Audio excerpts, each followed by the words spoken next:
इरादा ये है हुजूर कि आज तक लोग आसमान में टूटा हुआ तारा देख के जिंदगी की दुआ मांगते थे, लेकिन गुड़ी पड़वा के दिन सतारा के आसमान से एक ऐसा चलता हुआ तारा गिरेगा जो अपने अंगारों से सितारा के केले अजिंक्य तारा को जला के राख कर देगा।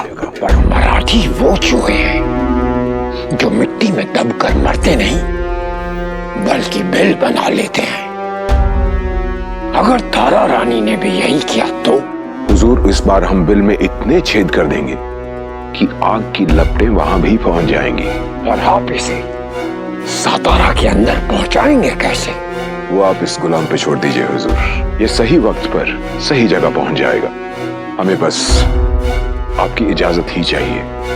पर हुजूर, ये चाल तभी कामयाब होगी जब इसमें ना किसी का दखल हो और ना ही किसी को इसका इल्म।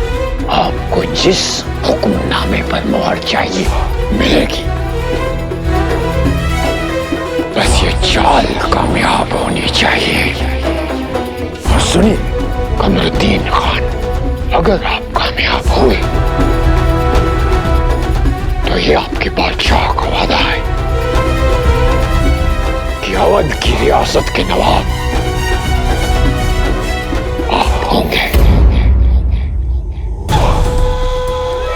बादशाह सलामत ने इस गुलाम को इस लायक समझा, यही उसके लिए बहुत बड़ा इनाम है। इंशाअल्लाह हुजूर, इस बार हम नाकाम नहीं होंगे। इंशाअल्लाह।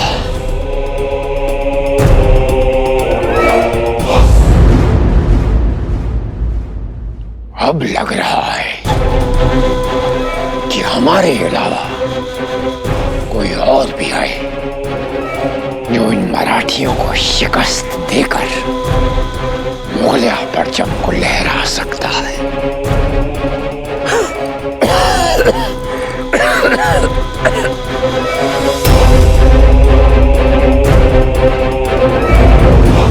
मेरी आई किसी के सामने नाक नहीं रगड़ेगी।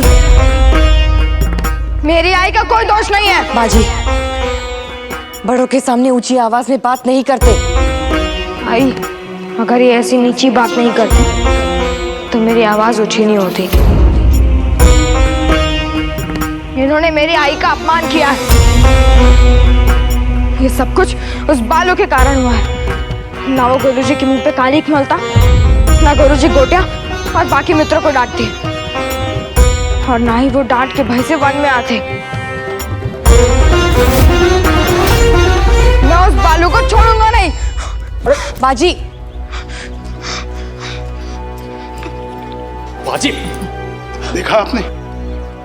ये आक्रोश भरा है राधाबाई ने अपने पुत्र में, और इस आक्रोश को वो उत्साह और जोश का नाम दे रही है।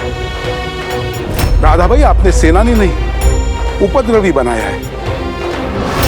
क्या मामा, अब भी आपको मेरा क्रोध अनुचित लगता है? अगर गांव के बड़ों ने मुझे दंड देने का निर्णय लिया है तो मैं उस निर्णय का विरोध नहीं करूंगी। हमारे गांव के बड़े हमारी न्याय व्यवस्था और निर्णय तीनों का मैं सम्मान करती हूँ। अगर पाटिल जी को ये लगता है कि मुझे गुरुजी के सामने नाक रगड़नी चाहिए तो मैं स्वीकार करती हूँ।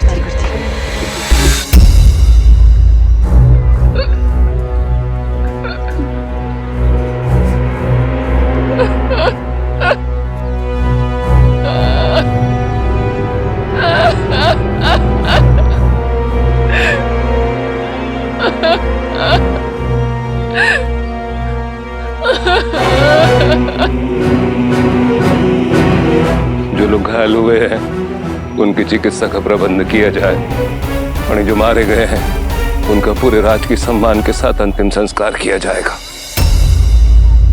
आई तो ऐसा नहीं कर सकती। मैं तेरा अपमान होते हुए नहीं देख सकता। तो चला जाए यहाँ से, पर मैं अपने बड़ों के आदेश का पालन करूंगी।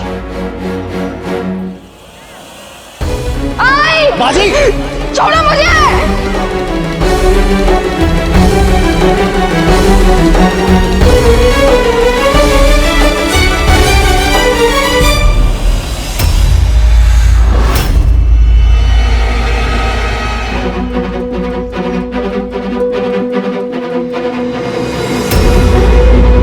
मेरी आई किसी के आगे नाक नहीं रगड़ेगी।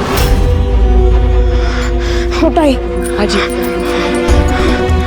ये यदि मेरे आई ने मेरे लालन पालन में कोई गलती की है तो इसे दंड देने का अधिकार मात्र उसे है जिसने आज तक अपने बच्चों की परवरिश में कोई गलती ना की हो। क्या है इस गांव में कोई ऐसा जो सच्चे मन से अपने हृदय पर हाथ रखकर कह सके कि उसने जाने अनजाने में कभी भी अपनी संतान को कोई बुरी आदत नहीं सिखाई हो, कभी भी किसी के डर के कारण सत्य नहीं छुपाया हो, किसी बड़े का अनादर नहीं किया हो, या फिर कभी भी बिना बताए ऐसी जगह पर नहीं गए हो जहां उनके आई बाबा ने उन्हें जाने से मना किया हो।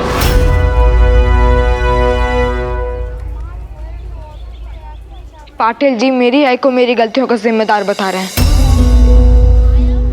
हाँ, तो बालक जो करते हैं उसके जिम्मेदार उसके माँ बाप ही होते हैं।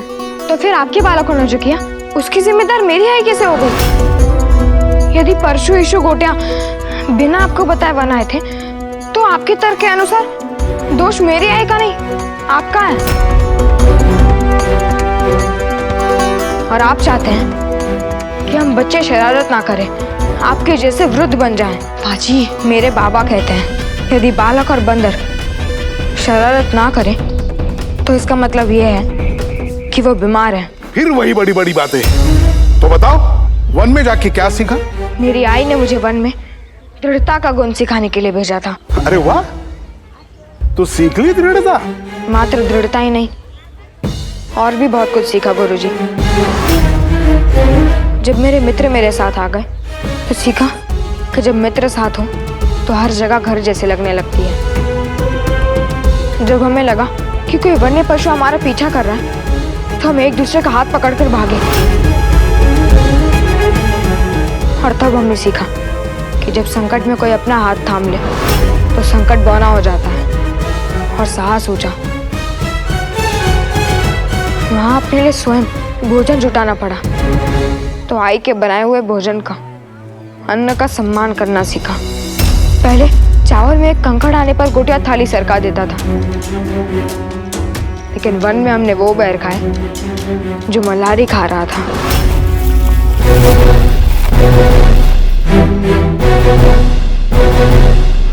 जब उन दरोडेखोरों ने मुझ पर अत्याचार किया तो मैंने सीखा कि मैं कितना भाग्यशाली हूं कि मुझे ऐसा गांव, ऐसा परिवार मिला जहाँ कोई अपने और दूसरों के बच्चों में भेद नहीं करता।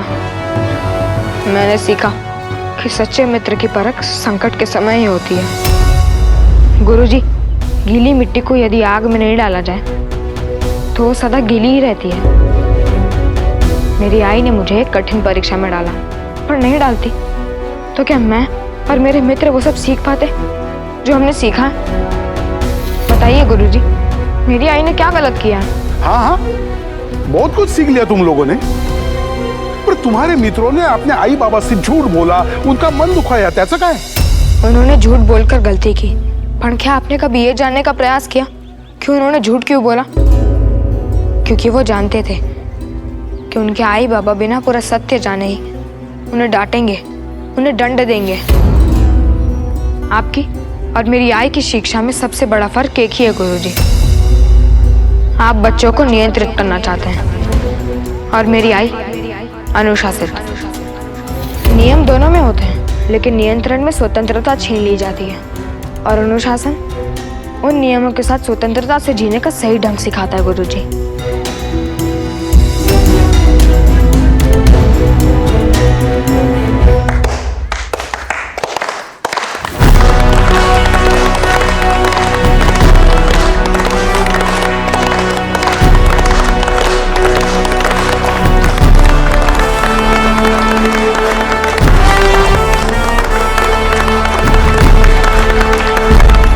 ये मुगलों के सताए बेघर और बेसहारा लोग हैं। हम इनकी जिम्मेदारी आपको सौंपते हैं। चला। मेहनत मजदूरी कुछ भी कर लूंगी, पर हाथ नहीं फैलाऊंगी। मैं और मेरा बच्चा सर उठाकर जिएंगे। क्या काम कर सकती हैं आप? इससे पहले पुजारी के पास काम करती थी। वहाँ पे भगवान की झांकियाँ सजाने से लेकर खाना बनाना, सफाई का काम, हर काम कर सकती हूँ। पर गुड़ी पड़वा के आयोजन के लिए पूरे किले को सजाया जा रहा है। आप वहां काम कर सकते हैं।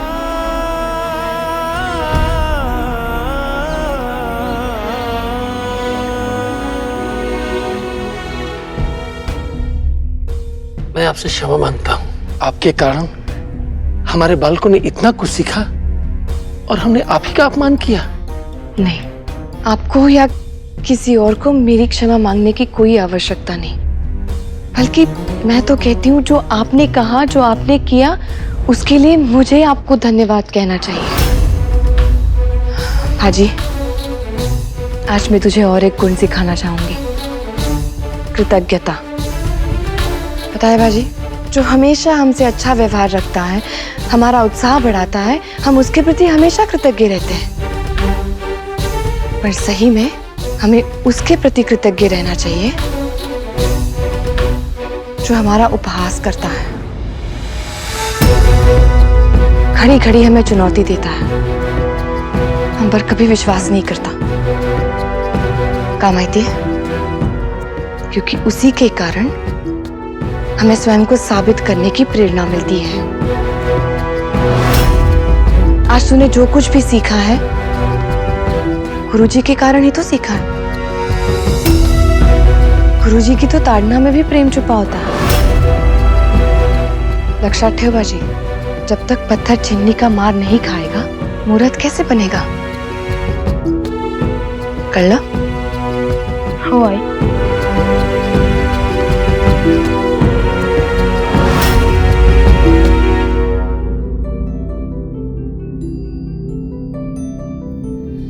आपने मुझे जो कुछ भी सिखाया उसके लिए धन्यवाद।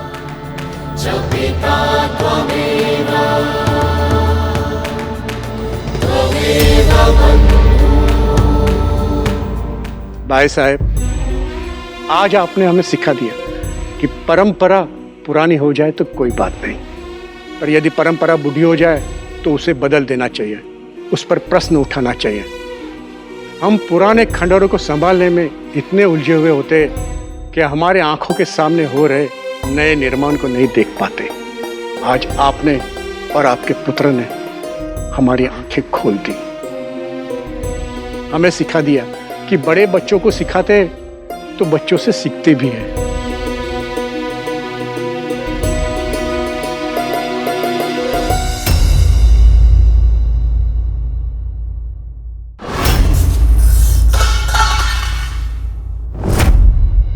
कहावत सुनी थी कि दाने दाने पर लिखा है खाने वाले का नाम। आज पता चला कि मरने वाले का नाम भी लिखा जा सकता है।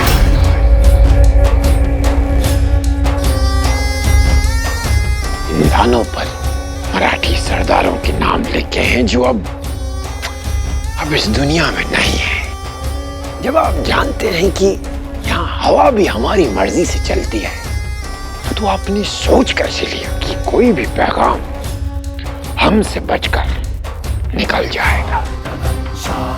शहजादे कमबख्त ने आपका पैगाम बदल दिया और तारा रानी साहेब ने खुद अपने हाथों से आपके वफादार सरदारों का कत्ल कर दिया। अब हमारा रिश्ता तो कुछ ऐसा है कि आपके साथ धोखा करने का, चाल चलने का दिल ही नहीं करता। तारा काकी साहिब ने वफादारों को नहीं, मराठियों के गद्दारों को मारा है। तारा काकी साहिब मराठियों की तलवार हैं, और यदि महादेव की कृपा रही तो वो तलवार ऐसे ही मुगलिया सल्तनत की जड़ें काटती रहेगी। एक दिन चारों दिशाओं में मराठी ध्वज फहरेगा बादशाह सलामत। इतनी छोटी सी जीत पर इतना बड़ा ख्वाब देखना ठीक नहीं। आंखें इस ख्वाब का बोझ उठा नहीं पाएंगी। जो अरसे से एक अंधेरे में हो, उसे जुगनू की रोशनी में भी सूरज नजर आता है, मगर जुगनुओं के टिमटिमाने से सूरज नहीं उगता। और आपकी जिंदगी में तो उगेगा भी नहीं। लोग बाइज्जत रिहा किए जाते हैं शाहू जी। और आप वो शख्स हैं उम्र भर बाइज्जत मुगलों के कैदी बनकर रहेंगे। बाजी, तू कितनी जल्दी इतने सारे गुण सीख लिया। और अब तो तू सातारा जा रहा है अजिंक्य तारा देखने। उसके लिए सातारा जाने की क्या आवश्यकता है? तारा तो कहीं से भी दिख सकता है। अरे इशू, अजिंक्य तारा सातारा का किला है। वो तो मुझे पता था। मैं तो बस ऐसे ही मजाक कर रहा था।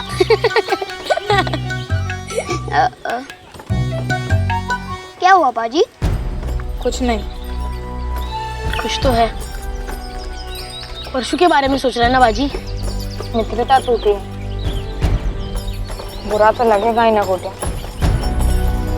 मैं, तू, ईशु, परशु, चिमना, हम 5 एक हाथ की उंगलियां थी।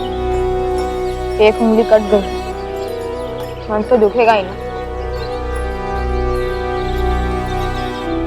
इतना मन दुख रहा है तो क्षमा क्यों नहीं कर देता बाजी? परशु,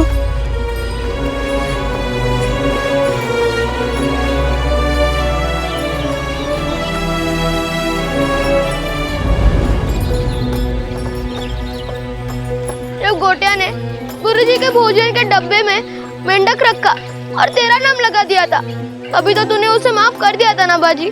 जब यीशु ने गुरुजी के साथ दुर्व्यवहार किया, तभी तो तूने उसे माफ कर दिया था ना बाजी। पर मेरे मुंह में मिर्ची डालने के बाद तो मैं भी मिर्ची खा लूंगा। मैं जानता हूँ बाजी, मेरी भूल बहुत बड़ी है, पर राधा का कहती है ना, जो सच्चे मन से पश्चाताप करे उसे तो भगवान भी माफ कर देते हैं।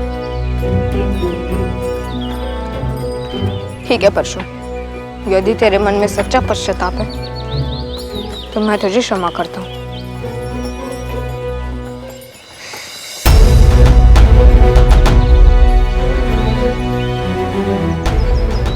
बाजी, तूने मुझे माफ कर दिया, तो मित्र को गले क्यों नहीं लगा रहा? तूने जो किया मैं उसे माफ कर सकता हूँ, मैं भूल नहीं सकता। मैं भावुक हूँ, मूर्ख नहीं। बाजी, पर हम फिर से मित्र बन गए हैं ना? धागा टूटकर जुड़ तो गया, पर गांठ रह गई ना। मैं उनके गले नहीं लगता जो गले लगने के बहाने पीठ में छुरा भोंक देते हैं। यदि तूने मात्र मेरे साथ छल किया होता तो मैं तुझे माफ कर देता, पर तूने गोटिया और यीशु के साथ भी छल किया। तो इतना स्वार्थी था परशु कि तू मेरे सबसे अच्छे मित्र गोटिया को वहीं मरने के लिए छोड़ देना चाहता था, क्योंकि उसके पाँव में चोट लगी थी और तभी तो उसे हमारे सहारे की सबसे अधिक आवश्यकता थी। याद है ना परशु, स्वराज के लिए एकता बहुत आवश्यक है। तूने एकता तोड़ दी है। मैं तेरा शत्रु नहीं हूँ, पर मित्र भी नहीं रहा।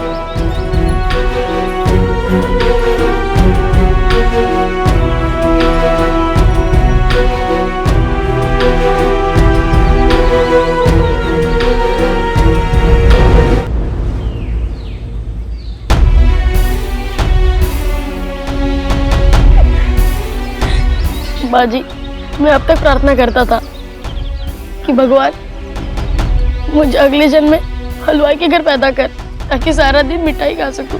पर अब से प्रार्थना करूंगा कि मुझे तेरे घर में तेरा भाई बनाकर पैदा कर।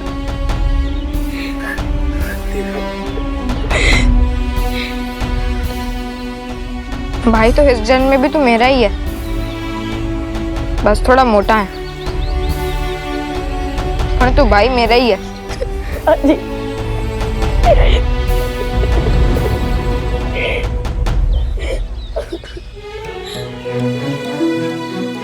कल मैं परिवार के साथ सातारा जा रहा हूँ, पर तू नहीं जा रहा। तो ऐसा लग रहा है कि परिवार तो जा रहा है, पर पूरा परिवार नहीं जा रहा। तो मैं भी चलता हूँ।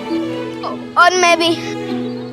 नहीं रे गोटिया, मैंने आई से पूछा था, पर आई ने कहा वो तुम्हारे आई बाबू को और परेशान नहीं करना चाहती। ठीक है बाजी, तो कल सातारा जा, अजिंक्य तारा देख। तुम दोनों यहीं से आसमान का तारा देख लेंगे। ऐशु हो रे।